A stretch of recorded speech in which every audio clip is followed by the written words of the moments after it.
Who is the best player you have played with or against in your career? Sans hésitation, Ronaldo. Ronaldo is R9. Ronaldo the phenomenal. R9. Brazilian Ronaldo. Ronaldo Nazario. Just tell the younger audience.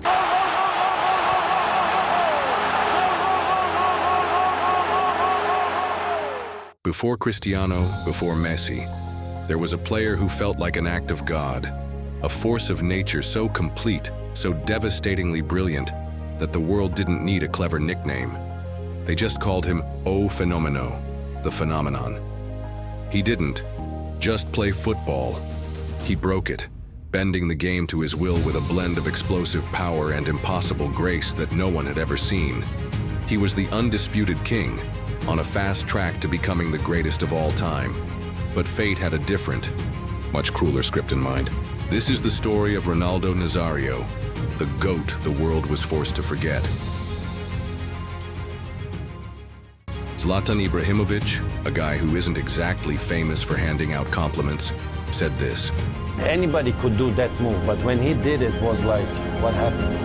People went home to watch the game just because of him, because they wanted to see him do something normal that became wow, or something crazy that became even more wow. Lionel Messi, a legend in his own right, called R9 his hero, saying, "He was the best striker I've ever seen. He was so fast he could score from nothing. When gods of the game call you their idol, you're not just a great player, you're something else entirely." Our story starts not on the grand stages of Europe, but on the streets of Rio de Janeiro, where a buck-toothed kid from a humble suburb showed a terrifying talent. That talent took him to Cruzeiro, where at just 16 years old, he started a goal-scoring spree that was just ridiculous, smashing in 44 goals in 47 games. Naturally, Europe came calling. PSV Eindhoven in the Netherlands won the race, and at 17, Ronaldo was unleashed on a new continent. He didn't just adapt, he took over. In 2 seasons, he scored an incredible 54 goals in 57 games, proving his power and pace was a universal language of destruction. His style was something the world was completely unprepared for. Back then, strikers were poachers, or big target men, or maybe just fast. Ronaldo was all of them at once, rolled into one unstoppable package.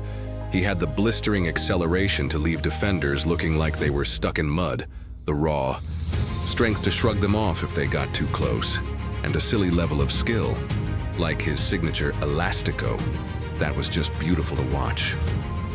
He wasn't one man. As a commentator famously said, he was a herd. After his tour of the Netherlands, FC Barcelona paid a world record fee to bring him to Spain in 1996.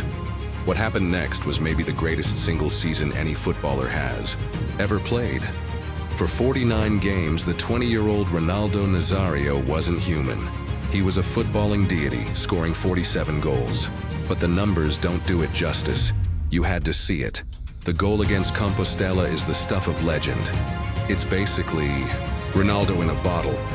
He gets the ball in his own half and immediately shrugs off a defender who's literally hanging off his shirt.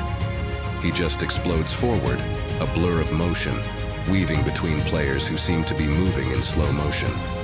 They fall around him like bowling pins until he's one-on-one with the keeper and slots it home with a calmness that makes no sense. His own manager, the great Sir Bobby Robson, just put his head in his hands on the sideline.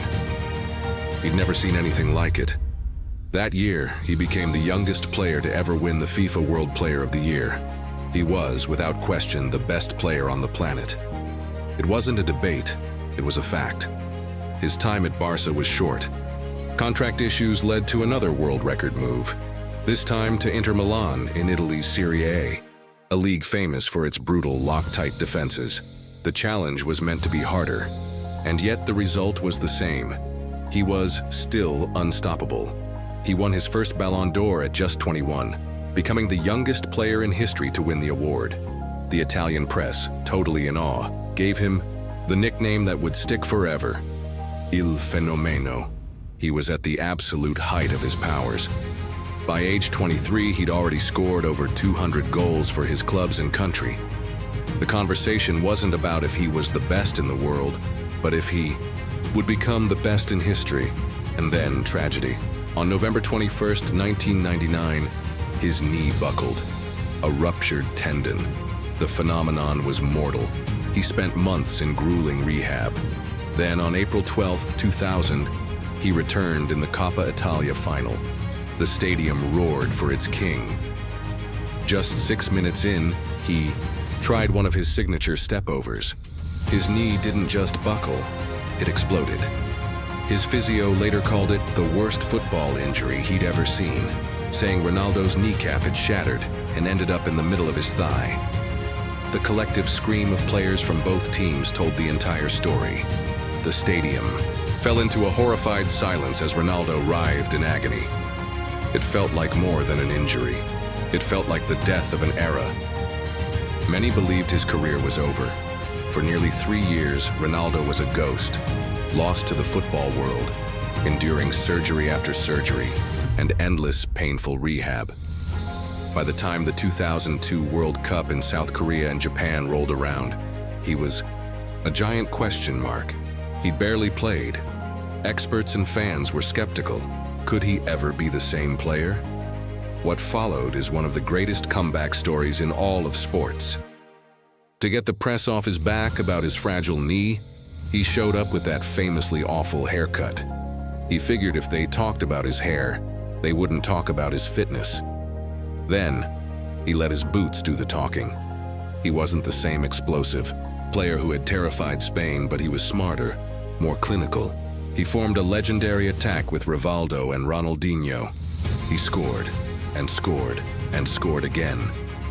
In the semi-final against Turkey, he produced a moment of pure genius, a strange, brilliant toe poke finish that no one saw coming, booking Brazil's a spot in the final.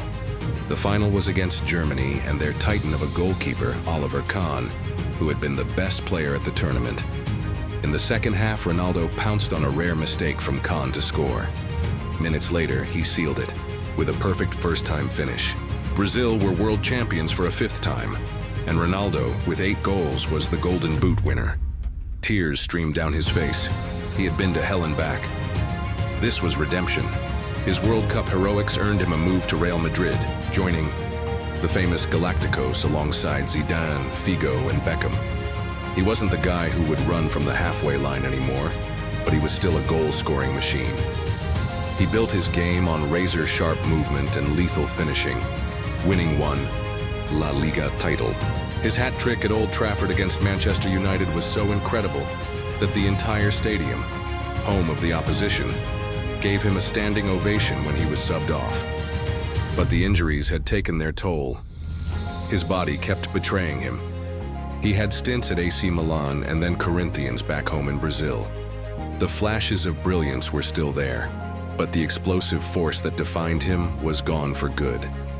A third major knee injury in 2008 was the final, cruel blow. He retired in 2011, a legend whose body just couldn't contain his otherworldly talent. So why is he the forgotten GOAT? In an era dominated by the mind-blowing stats and godlike longevity of Cristiano Ronaldo and Lionel Messi, R9's career looks different. His peak was arguably higher, more terrifying, and more awe-inspiring than anyone's in history.